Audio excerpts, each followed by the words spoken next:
Welcome, Clan Mackay and friends, to our Historian's Corner, where Chris and I will be discussing the clan badge of the Mackay, its origins, and its use today. Our conversation was a lengthy one, so we've split this video into parts. We hope you enjoy this content. As it pertains, you just showed us the image of the Lord Ray's clan badge. Let's talk about that for a few minutes. What are the components? Where do they come from? Why is that the Lord Ray's? And what does that mean, the Lord Ray's clan badge? If you could kind of expound on that real quick. Yeah, so what it comes from, and I'm sure most of the Mackays watching are quite familiar with the clan badge. It's that famous symbol of the right hand holding aloft a dagger or a dirk. And that is the crest of our chief, the Lord Ray. And when I say crest, without getting too much into heraldry tonight, often people say crest to mean the whole kit and caboodle, the shield and the helmet and everything else. They'll often refer to that as a family crest. But strictly, the crest is what's on top of the helmet. And that comes from truly the Middle Ages, when knights who were at tournaments, and if we think of, a couple of knights jousting, that was an opportunity for them to engage in the full panoply of heraldic display. And so on top of their helmets, they would often have a carved wooden figure or device. Sometimes it made out of boiled leather. And that was their crest. So for our chief, his crest, if it ever had existed in the days of knights in armor, which it didn't, but if it had, on top of his helmet when he was jousting, he would have had a carved representation of a right hand holding a dagger aloft. Now, only the chief can use that, because you can imagine if you're at a tournament jousting, there's only going to be one guy who should be on the field jousting with that on top of his helmet, and that would be our chief. But how it becomes a clan badge is you take that same image and it gets encircled with a belt and buckle.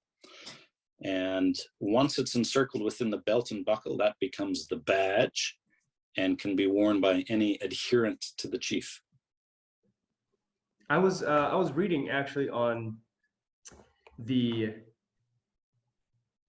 slipped my brain for a second. The Lord Lion, the office of the Lord Lion. I was reading that obviously that the belt and buckle is to represent someone who adheres to the chief. Is that symbol also something that you find in Ireland, Wales, or England with the belt, or is that strictly a Scottish heraldry? It's a good question. It's not strictly used in Scots heraldry, but you'll most commonly see it in Scots heraldry. In Canada, with our own heraldic authority, that same element is seen for certain people who have badges. That element being within the crest or around the crest, you've got the strap and buckle.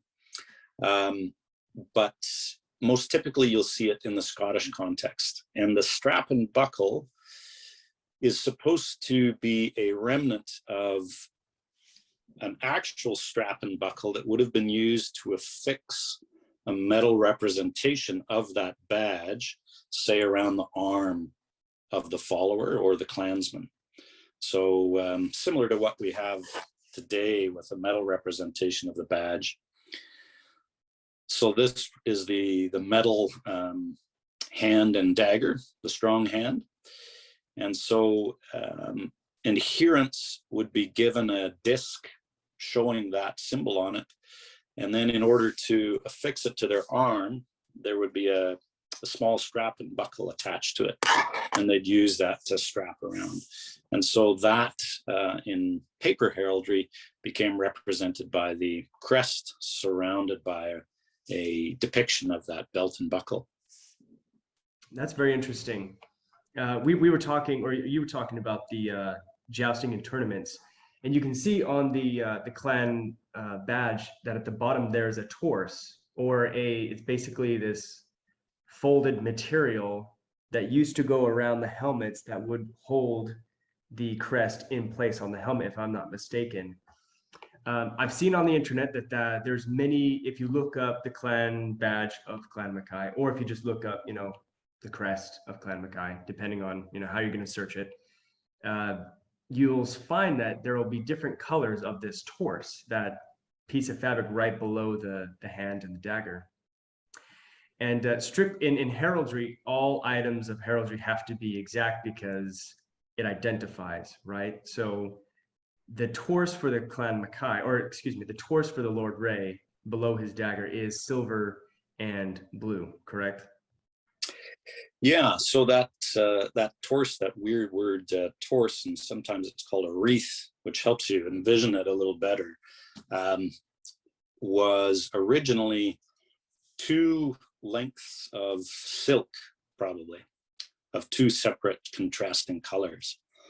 And they would twist them together and then tie that around the top of the helmet, where the crest, that 3-dimensional sculpture, is affixed to the helmet.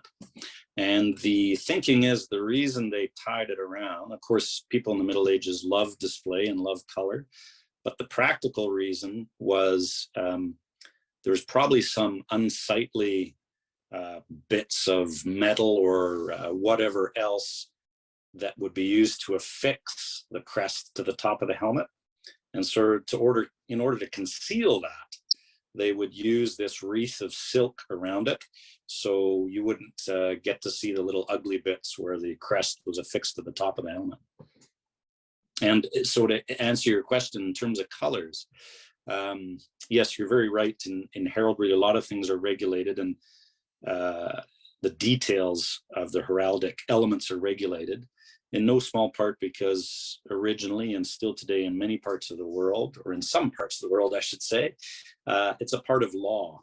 So when the king would grant a coat of arms to somebody, that would result in a legal act and a legal document in which these things were spelled out.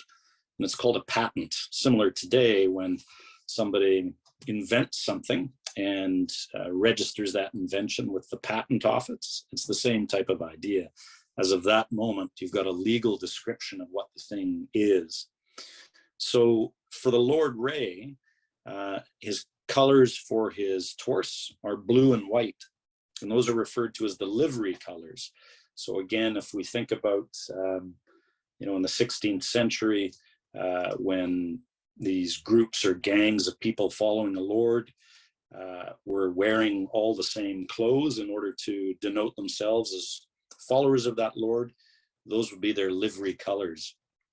And for the Lord Ray, technically that's blue and white, although again, it's unlikely that he had followers wearing blue and white.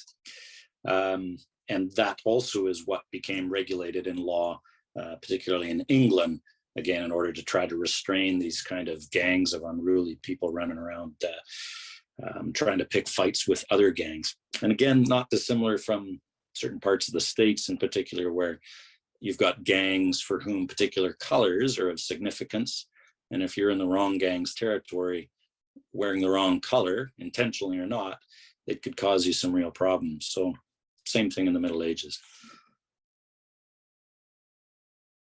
Thank you very much for watching today's video. Please like and subscribe so you can stay up to date on all of our future content. If you have any other questions or interests that you'd like us to cover, please leave a comment below. Have a great day.